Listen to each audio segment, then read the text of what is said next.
Hello guys, நாம் அறிந்த வரலாறு அரபர்களால் எழுதப்பட்டது, கிரேக்கர்களால் பெருமைப்படுத்தப்பட்டது, இஸ்லாமிய பேரரசுகள் நிரப்பப்பட்டது.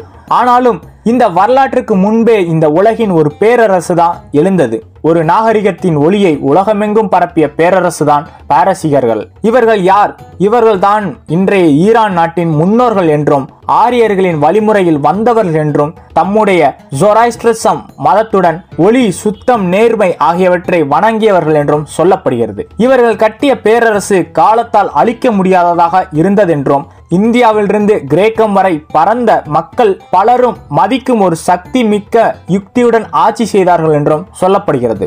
சைரஸ் மன்னனிலிருந்து அலெக்சாண்டரின் படையெடுப்பு வரை தர்சியஸ், சாசனியர்கள், இஸ்லாமிய படையெடுப்பு என்று பல பேரரசுகள் பின்வரை பாரசீக கலாச்சாரம் எவ்வாறு உயிருடன் இருந்தது. இது மட்டுமில்லாமல் நாம் அனைவரும் கேள்விப்பட்டிருப்போம். அதாவது 300 பருத்தி வீரர்களின் கதை, தங்கள் நாட்டிற்காக உயிரையே பணயமாக வைத்த 300 வீரர்களின் வரலாறு இந்த கதாபாத்திரத்திலும் அங்கம் வகிக்கிறது. இது மட்டுமில்லாமல் பாரசீகர்களின் கவிதை, போர், கலை, கல்வி, கோயில்கள், மரபுகள் இவை அனைத்தும் இன்னும் நாம் உலகத்தில் வாழ்ந்து கொண்டிருக்கின்றன என்றும் சொல்லப்படுகிறது.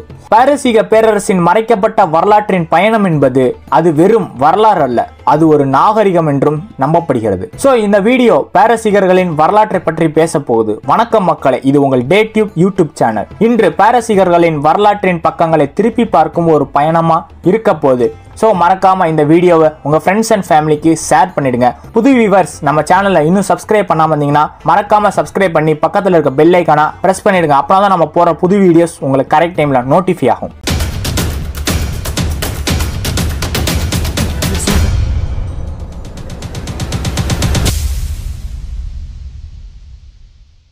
பாரசீகர்கள் இவர்கள் யார்? இன்றைய ஈரான் நாட்டில் வாழ்ந்தவர்கள் இவர்களே பாரசீகர்களாக அறியப்பட்டார்கள். மிகவும் பழமையான வரலாற்றை கொண்ட இவர்களின் வேர்கள் ஆரியர்கள் வரை செல்கின்றன என்றும் சொல்லப்படுகிறது. தமது பழமையான மொழி, பண்பாடு, நாகரிகம் அனைத்தும் தனித்துவம் கொண்டவை என்றும் நம்பப்படுகிறது. பாரசீகர்களின் கடைபிடித்த மதமானது ஜொராஸ்ட்ரிசம். இது உலகின் முதன்மை ஒரே கடவுள் கொண்ட மதங்களில் ஒன்று என்றும் அக்னியை புனிதமாக கருதி ஒளி, நேர்மை, நற்கருத்து ஆகியவற்றை மதித்த மத நம்பிக்கை என்றும் நம்பப்படுகிறது. பாரசீகர்கள் ஒரு இனமே அல்ல என்றும் ஒரு கலாச்சாரத்தின் உருவாக்கம் என்றும் அவர்களின் உலக நாகரிக வளர்ச்சியில் ஒரு அடிப்படை தூணாக இருந்தார்கள் என்றும் சொல்லப்படுகிறது. அவர்களின் வாழ்க்கை முறையானது நாகரிகத்தில் நகரமைப்பு, சுத்தம், கலையில் சிற்பம், ஓவியம், நாணய வடிவத்திலும், வழிபாட்டில் தீக்குடில், பூஜை முறைகளும், அரசியலில் ஆட்சி கட்டமைப்பு, பிராந்திய நிர்வாகமும் எல்லாமே காலத்தையும் கடந்து நிற்கும் அளவுக்கு மேம்பட்டவை என்றும் சொல்லப்படுகிறது. இது மட்டுமில்லாமல் வரலாற்றின் வெள்ளையடியில் ஒளிந்திருக்கும் ஒரு பேரரசு தான் அச்சமெனைட் பேரரசு. அது தொடங்கியது சைரஸ் த கிரேட் மன்னன். சைரஸ் மன்னன் ஒரு சாதாரண மன்னன் அல்ல, மனிதனின் உரிமையை மதித்த முதல் அரசர் என்றும் இவர் உருவாக்கிய உலகின் முதல் மனித உரிமை அறிக்கை என்றும் பலரும் நம்பப்படுகின்றனர். அவர் ஆட்சி செய்த அச்சமெனைட் பேரரசு இந்தியாவின் மேற்கே இருந்த மத்திய ஆசியா முதல் கிரேக்கம் தேசம் வரை பரவியது மட்டுமில்லாமல் ஒரே சமயத்தில் பல இனங்களுக்கும் மொழிகளுக்கும் கலாச்சாரங்களுக்கும் இருந்த இந்த பேரரசை அவர் ஒன்றிணைத்தார், நீதியாலும் பொறுப்புடனும். இது மட்டுமில்லாமல் பெர்சேபோலிஸ், அதாவது பெர்சிய பேரரசின் சிறப்பு மிக்க தலைநகரம், அழகான சுவரோவியங்கள், 10 கோடி நாணய செல்வங்கள், மிகவும் நுட்பமான கட்டிடக்கலை கொண்ட நகரம் என்பது என்று சொல்லப்படுகிறது. இந்த பேரரசு வெறும் போர்களால் அல்ல, மனிதநேயத்தால், நாகரிக திட்டமிடலால் உலக வரலாற்றில் ஒரு முக்கிய இடம் பிடித்தது என்றும் நம்பப்படுகிறது. சைரஸ் மன்னன் ஒரு மன்னன் மட்டுமல்ல, வரலாற்றின் பாதையை மாற்றிய மனிதன் என்றும் நம்பப்படுகிறது. இந்த சைரஸ் மன்னனின் பிறகு பாரசீக பேரரசை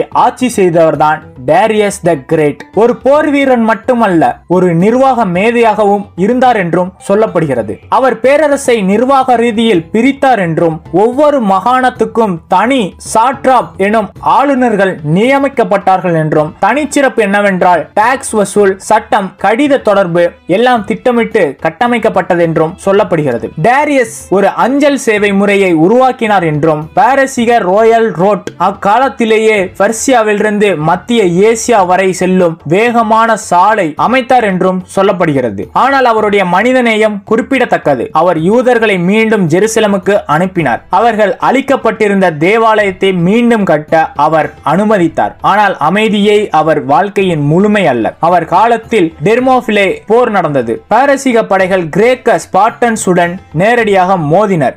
டேரியஸ் தொடங்கிய யுத்தம் பின்னர் செர்கஸ் வழியாக தொடர்ந்தது. டேரியஸ் ஒரு அரசர் மட்டுமல்ல, ஒரு காலத்தின் கட்டமைப்பாளரும். அவர் கொண்டு வந்த ஒழுங்குமுறைகள் நம் காலத்தின் மாடர்ன் சிஸ்டம்க்கு அடிப்படை என்று சொல்லப்படுகிறது. பாரசீக பேரரசின் சுழற்சி நுழைந்தது ஒரு முக்கிய கட்டத்திற்குள். இதை வழிநடத்தியவர் செர்கஸ் த கிரேட். தந்தை டேரியஸின் இடத்தை பிடித்து அவர் பார்த்த முதல் இலக்கு கிரேக்க தேசம். அவரது பேரரசு அதிகப்படியான வளமும் எண்ணற்ற படைகளும் மூடிய கடல்களில் நூற்றுக்கணக்கான கப்பல்களும் தீவுகளையும் நகரங்களையும் சூழ்ந்த திடீர் தாக்குதல்கள் பல சம்பவம் டெர்மோபிலே போர் வரலாற்றில் பல இருந்ததாக சொல்லப்படுகிறது. இது மட்டுமில்லாமல் அந்த சம்பவம் டெர்மோபிலே போர் வரலாற்றில் புகழ் பெற்றது மட்டுமில்லாமல் மிகச்சிறிய எண்ணிக்கையிலான 300 ஸ்பார்டன்கள் தங்கள் தாய்நாட்டிற்காக உயிரை பணையாக வைத்தார்கள் என்றும், இது திரைப்படத்தில் மட்டும் அந்த கதை அல்ல, இது வரலாற்று உண்மை என்று சொல்லப்படுகிறது. சோ இந்த 300 பருத்தி வீரர்களின் வரலாற்றை பற்றி அடுத்த வரக்கூடிய வீடியோல நம்ம பார்ப்போம். இப்ப நம்ம கண்டென்ட்குள்ள போவோம். இதற்கு பின்பு கிரேக்கர்கள் தங்கள் மண்ணை காப்பதற்காக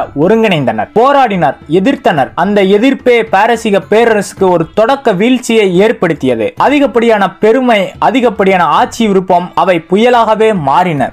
செர்கஸ் போருக்கு எதிர்த்தனர் கிரேக்கர்கள். ஆனால் அதில் தோல்வியுற்றது பாரசீக பேரரசின் ஆணவம் மட்டுமல்ல. கிழக்கில் ஒரு பேரரசு வீழ்ந்து கொண்டிருக்க மேற்கில் ஒரு வீரன் எழுந்தார். அவர்தான் அலெக்சாண்டர், மாசிடோனியாவின் இளவரசர். ஆனால் கனவு உலகத்தையே வெல்வது. அவர் பாரசீக எல்லைக்குள் நுழைந்ததும் அது வெறும் போர் அல்ல, அது பழமைக்கு எதிரான புதுமை, அது அரசியலுக்கு எதிரான மௌனம். அலெக்சாண்டரின் படைகள் பாரசீக மன்னர்களின் நிறம், செல்வம், படைகள் அனைத்தும் நேரில் எதிர்த்தனர். அந்த மோதல் பலத்த இரத்த பொலிவுடன் முடிந்தது. அந்த மாபெரும் நாளில் பாரசீக பேரரசின் இதயமான நகரம் பெர்சோபோலிஸ் தீக்குண்டுகளாக அழிக்கப்பட்டது. பெர்சோபோலிஸின் நிலத்தில் நூற்றுக்கணக்கான வரலாற்று சின்னங்கள் நாசமானது. இருப்பினும் அலெக்சாண்டர் அந்த பாரசீக பாரம்பரியத்தை முழுமையாக அழிக்கவில்லை, அதை தன் பேரரசுடன் இணைத்தார். அதன் அழகு, அறிவு, கலாச்சாரம் அவை அவர்களின் பேரரசில் கடைசி சுவாசமாக கலந்தன. இது மட்டுமில்லாமல் அலெக்சாண்டர் பல போர்களில் வென்று கொண்டே சென்றார். ஆனால் வென்றது பாரசீக பாரம்பரியத்தின் செல்வாக்கு மட்டுமே. இருப்பினும் அலெக்சாண்டரின் பேரரசுக்கு பிறகு பாரசீக பெருமை மீண்டும் எழுந்தது. சாசனியர்கள் என்ற பெயரில் இது பாரசீகர்களின் இரண்டாவது பெரிய பேரரசு. அறிவியல், கலாச்சாரம்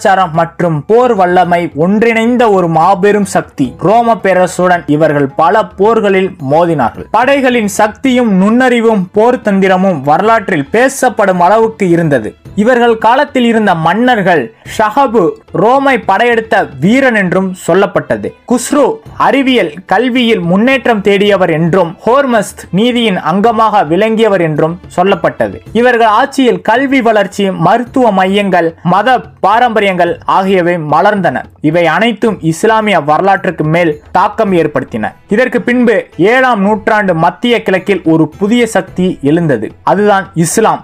அரேபிய நாடுகளில் இருந்து எழுந்த இந்த மதம் அது வெறும் மதம் மட்டுமில்ல, அது ஒரு கலாச்சாரத்தின் புரட்சி. இஸ்லாமிய படைகள் பாரசீக எல்லைக்குள் கடந்தவுடன் சாசனிய பேரரசு அதிர்ந்தது. பல போர்கள், பல தோல்விகள், இறுதியில் பாரசீக பேரரசு வீழ்ந்தது. ஆனால் பாரசீகர்கள் முற்றிலும் அழிக்கப்படவில்லை. அவர்கள் இஸ்லாமிய கலாச்சாரத்தில் கலந்து சென்றனர்.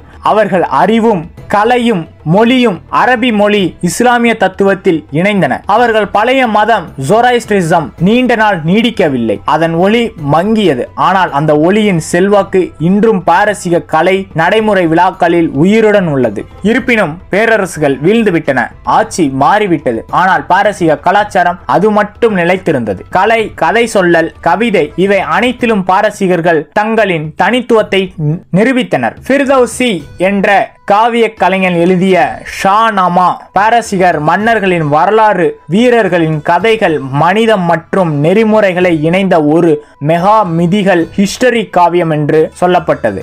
இஸ்லாமிய உலகத்தில் அறிவியல் வளர்ச்சிக்கு பாரசீகர்களின் அளித்த பங்களிப்பு மிக பெரியது என்றும் சொல்லப்படுகிறது. மருத்துவம், கணிதம், மொழிபெயர்ப்பு அனைத்திலும் பாரசீக புலவர்கள் முக்கிய பங்காற்றினர்கள் என்றும், இன்று அந்த பாரசீகத்தின் மீதமுள்ள அடையாளம் அதுவே ஈரான் என்றும், அழியாத பாரம்பரியத்துடன் திகழும் ஒரு நாடு என்றும் நம்பப்படுகிறது. பாரசீகர்கள் ஒரு பேரரசை இழந்தாலும் அவர்கள் ஒரு கலாச்சாரத்தில் உலகில் விதைத்து விட்டார்கள். இது வரலாற்று பேரரசின் கடைசி கடைசி அத்தியாயம் இல்லை, இது ஒரு மரபின் தொடர்ச்சி என்றும் சொல்லப்பட்டது. நவ்ரோஸ் பாரசீக புத்தாண்டு விழா இன்று ஈரானிலும் மத்திய ஆசிய நாடுகளிலும் உலகமெங்கிலும் கொண்டாடப்படும் ஒரு பிரகாசமான விழா என்பது இது இயற்கையின் புதுமை நம்பிக்கையின் ஆரம்பம் என்றும், இது மட்டுமில்லாமல் பாரசீக வழக்கங்கள், மலர் அலங்காரம், ஹாஃப்த் சீன் உணவுகள், ஒளியுடன் வாழ்வை வரவேற்கும் மரபுகள் இவை எல்லாம் பல நூற்றாண்டுகளாக மாற்றப்படாமல் தொடரும் பாரம்பரியங்கள் என்றும், இது மட்டுமில்லாமல் இந்த பாரம்பரியம் ஈரான் நாட்டு எல்லைகளை கடந்தும் துர்க்மெனிஸ்தான்,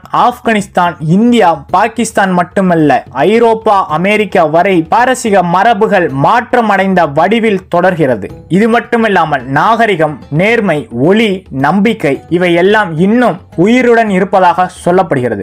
பேரரசுகள் அழிந்துவிட்டன, ஆனால் பாரசீக மரபு இன்னும் மக்களின் உள்ளத்தில் வாழ்கிறது என்றும் நம்பப்படுகிறது. அவர்கள் வெறும் ஒரு பேரரசை கட்டியவர்கள் அல்ல, ஒரு நாகரிகத்தின் நம்பிக்கையை, ஒரு மக்களின் ஆன்மாவை இந்த உலகில் நிலைத்த ஒளியாக விட்டு சென்றார்கள். அவர்கள் எழுதிய கவிதைகள், கட்டிய கோவில்கள், ஊன்றிய நெறிமுறைகள் இவை அனைத்தும் இன்றும் நம்மை வழி நடத்துகின்றன. அப்படியானால் இது வெறும் ஒரு வீடியோ அல்ல, இது ஒரு பாரசீக புரட்சி. இது நம் காலத்திற்குள் உருண்டு வரும் பாரம்பரியத்தின் குரலாகவே இருக்கின்றன.